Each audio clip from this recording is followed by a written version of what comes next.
Perkenalkan, nama saya Herlina Priyanti, NIM 1910416911, kelas pagi A2. Baiklah, di sini saya akan mempresentasikan hasil pekerjaan saya, yaitu tentang strategi promosi. Pengertian strategi promosi.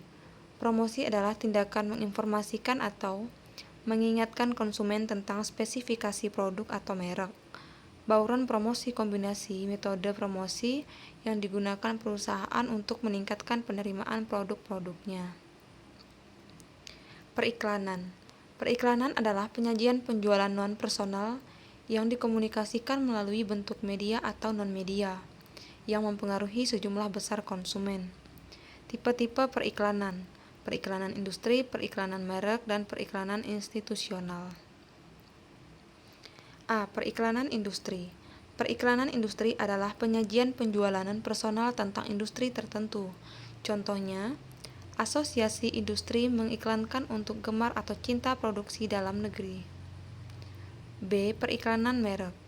Periklanan merek adalah penyajian penjualan personal tentang produk tertentu. Periklanan institusional. Periklanan institusional adalah penyajian penjualan personal tentang institusi tertentu. Contohnya, perusahaan IBM, perusahaan ExxonMobil yang mengiklankan keseluruhan image mereka. Strategi periklanan. Periklanan persuasif. Periklanan untuk membujuk calon pelanggan untuk membeli produk tertentu. Periklanan komparatif. Mempengaruhi konsumen untuk membeli produk tertentu dengan mendemonstrasikan kelebihan merek dengan membandingkan produk pesaing. Periklanan pengingat mengingatkan konsumen akan keberadaan produk. Iklan ini digunakan untuk produk yang telah berhasil penjualannya. Media periklanan. 1. Surat kabar, 2. Majalah, 3. Televisi, 4. Radio, 5. Internet, 6. Surat langsung, 7. Telemarketing, 8. Iklan luar ruangan, 9. Iklan transportasi, 10. Periklanan khusus. Langkah-langkah uraian mengidentifikasi target pasar berfokus pada tipe-tipe pelanggan yang kemungkinan besar membeli produk. 1. Hubungi pelanggan potensial ini dengan telepon atau surat. 2. Menghubungi pelanggan potensial menjadwalkan pertemuan dengan pelanggan potensial yang berlokasi di area yang sama pada hari yang sama.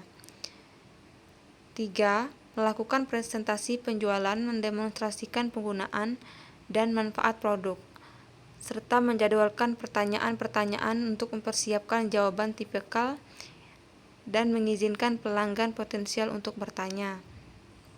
4. Menutup penjualan setelah presentasi, kemungkinan dengan penawaran diskon jika pembeli terjadi saat ini juga. 5. Melakukan tindak lanjut menghubungi pelanggan yang baru-baru ini membeli produk untuk memastikan kepuasan mereka. 6. Hubungi pelanggan potensial lainnya yang memutuskan tidak membeli produk untuk memastikan apakah mereka akan mempertimbangkan kembali. 7.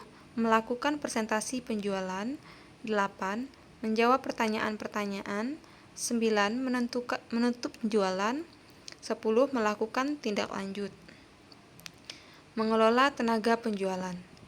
Manajer penjualan adalah seorang individual yang mengelola kelompok perwakilan penjualan atau salesman. Mengelola tenaga penjualan dapat dilakukan dengan cara: 1. Memberikan pengetahuan tentang produk, manfaat, serta cara penggunaannya. 2. Memotivasi tenaga penjualan untuk menangani keluhan pelanggan dan produk asing. 3. Membagi wilayah atau daerah penjualan jika daerah penjualan luas dan mempunyai beberapa tenaga penjualan. Memberikan contoh mengevaluasi hasil penjualan saat ini di masa mendatang. Dan yang terakhir, mempertimbangkan perencanaan untuk memperluas geografis pasar. Mengevaluasi dampak promosi. Untuk mengevaluasi dampak promosi, maka terlebih dahulu perusahaan membuat sasaran atau target yang dapat diukur apabila promosi akan dilakukan.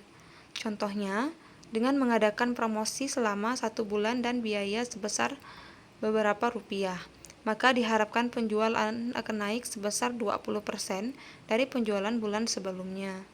Jika target penjualan tersebut gagal, atau tidak tercapai, maka perusahaan akan mengevaluasi apakah strateginya yang salah atau faktor di luar perusahaan, atau juga kondisi ekonomi yang baru. Promosi penjualan. Tipe-tipe promosi penjualan ada 3. Yang pertama, kupon adalah alat promosi yang digunakan untuk mendorong konsumen mengulangi pembelian produk yang sama. Rabat adalah perusahaan mengirim pengembalian langsung kepada konsumen setelah dibeli. 3. Sampling adalah tindakan memberikan sampel gratis yang mendorong konsumen untuk mencoba merek atau produk baru. Pameran yaitu dilakukan dengan cara display di tempat umum. 2. Premium pemberian atau hadiah cuma-cuma kepada konsumen yang membeli produk tertentu. 3. Hubungan masyarakat berkenaan dengan tindakan yang diambil perusahaan dengan tujuan menciptakan atau memelihara kesan yang menyenangkan bagi masyarakat. 4. Tipe-tipe hubungan masyarakat. Dan terakhir, acara khusus. Contohnya, perusahaan mensponsori acara khusus seperti pertandingan olahraga, wawancara karyawan sebuah bank tentang topik perbankan yang sedang menarik perhatian masyarakat. Sekian presentasi dari saya. Akhir kata saya ucapkan terima kasih.